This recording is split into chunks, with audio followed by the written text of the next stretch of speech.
L'Église unie a ordonné la première femme en 1936, 10 ans avant que les femmes au Québec aient le droit de vote.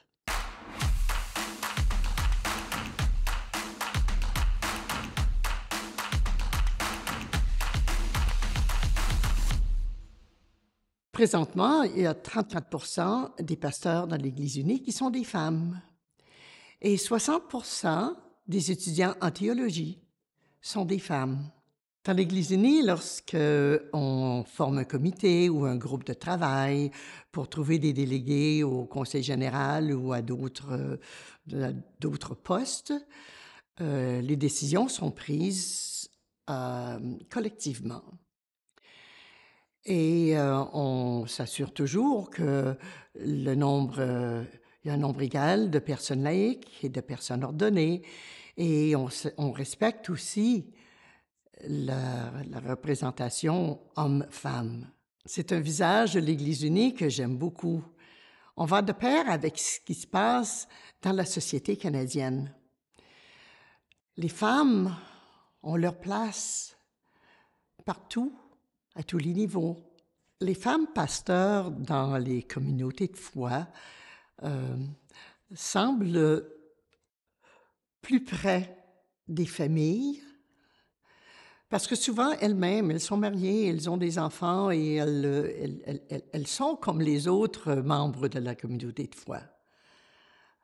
Elles n'ont pas de rôle à part, sauf de présider à nos cultes le dimanche et d'être notre leader spirituel dans la paroisse.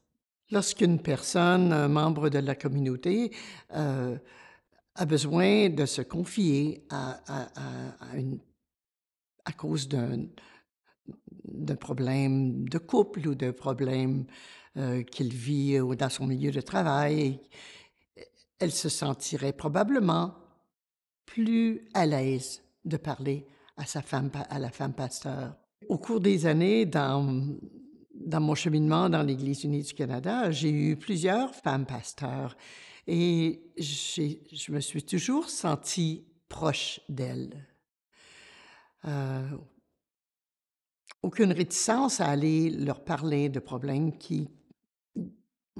de choses qui me tracassaient, que j'aurais trouvé un peu difficiles à parler avec un homme. Je vois leur côté maternel. Peut-être qu'elles sont même comme une grande sœur ou une petite sœur. Je crois que si je parle à ma pasteur, elle me comprend parce que les femmes aussi. Entre femmes, on se comprend. Je sais qu'il peut y avoir la douceur. Un homme peut avoir toute la douceur qu'une femme peut avoir aussi. On trouve des bijoux sur Internet. On raconte qu'un jour, un enfant était allé à l'église avec ses parents un dimanche et cet enfant ne connaissait rien d'autre que la pasteur de sa paroisse. Et ce dimanche-là, c'était un remplaçant. Alors, après le culte, il pose la question à sa mère. « Maman, je savais pas qu'un homme pouvait être pasteur. »